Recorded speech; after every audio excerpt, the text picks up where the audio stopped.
डिवोर्सचे papers तुझ्याकडे पाठवते, sign करून दे मला. चल निघ.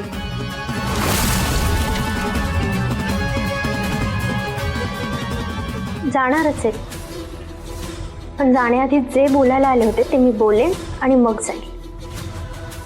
याआधी मी तुम्हाला सांगितलं होतं, आता पुन्हा एकदा सांगते. मी देवांशना सोडून कुठेही जाणार नाही. लग्न झालं ना तेव्हाच आमची 7 जन्मासाठी गाठ बांधली गेली. तुमच्या या धमक्यांनी किंवा कारस्थानांनी ती कधी सुटणार नाहीये. You know what, I just hate you. तुझं वागणं, तुझं बोलणं, तुझं हे असं दिसणं, त्यातलं काही आवडत नाही मला, अजिबात नाही. आणि त्यात तू ज्या बॅकग्राऊंडमधून आलीस ना, दॅट मिडल क्लास बॅकग्राऊंड, त्याची तर मला खूप किळस येते. पण एका गोष्टीसाठी मानलं पाहिजे तुला, तुझा अनशेकेबल कॉन्फिडन्स.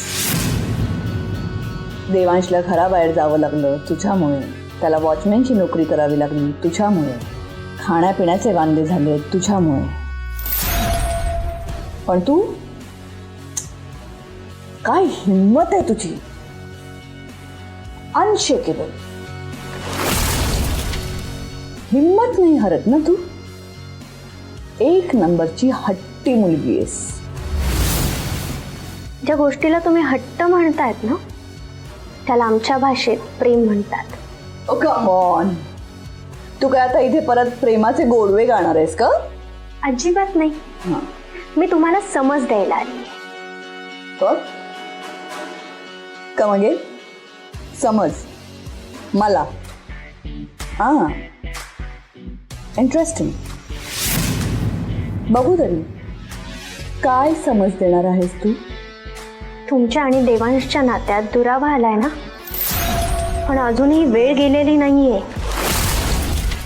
आवर घाला स्वतःला,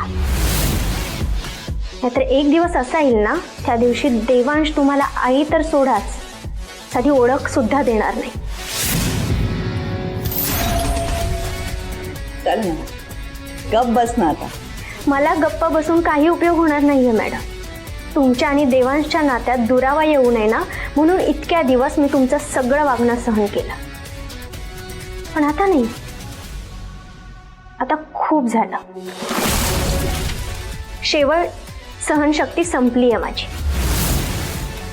शेवटचं सांगते तुम्हाला, आम्हाला त्रास देणं बंद करा. नाही करणार. काय करशील? कल्पना करा, देवांशना जर समजलं की त्यांच्या आईमुळेच त्यांना घर सोडून जावं लागलं तर काय होईल? जर आणि तरला काही अर्थ उरत नाही. ठीक आहे, मग पुरावा दाखवेन मी देवांशना, म्हणजे तुमचं खरं रूप त्यांच्या लक्षात येईल. कसला पुरावा? दाखवते ना.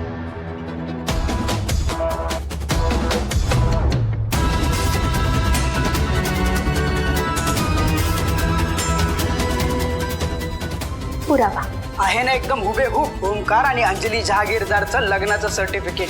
असं चोख काम केलंय ना, कुणाला डाऊट पण यायचा नाही.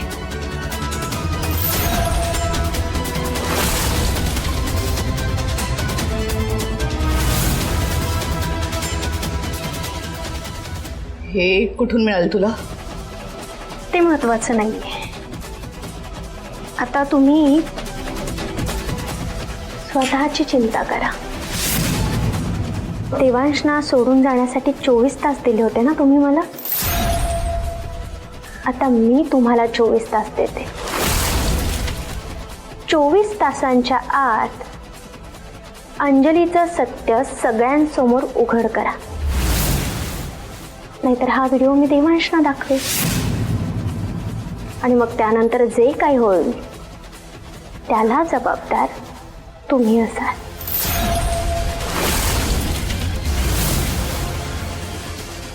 24 तास. ठेवू मी?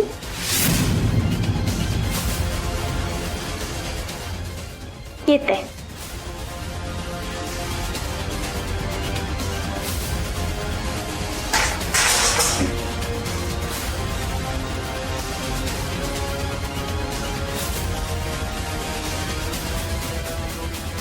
ही दीड दमडीची मुलगी ना स्वतःला खूप जास्त ओव्हर स्मार्ट समजते. ही ना माशी आहे, माशी. हिला किती हटका, किती पळवा, सारखी कानाच्या इकडे येऊन भुणभुण भुणभुण भुणभुण करत राहते. डोक्याला ना ताप झाला हिचा.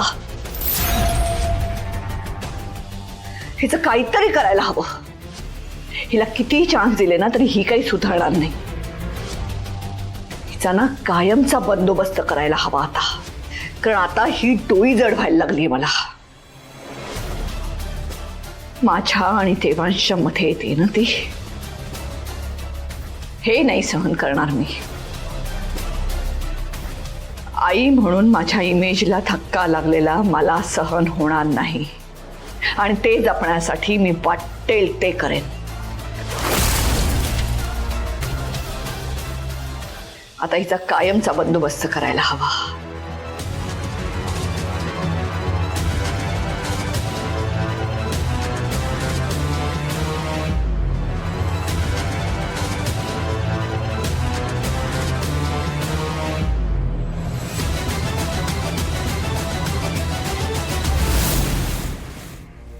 अरे बापरे, अहो सूर्य नक्की कुठल्या देशाला उगवलाय आज?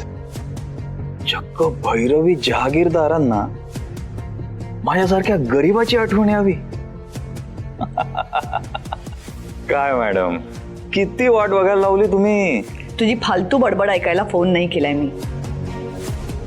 आ प्लॅन इज ऑन. काम सुरू कर लगेच.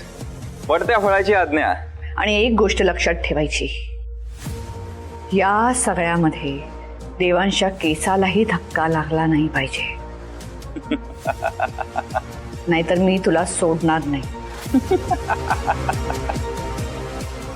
अहो मॅडम, देवांशी काय घेणं देणं मला.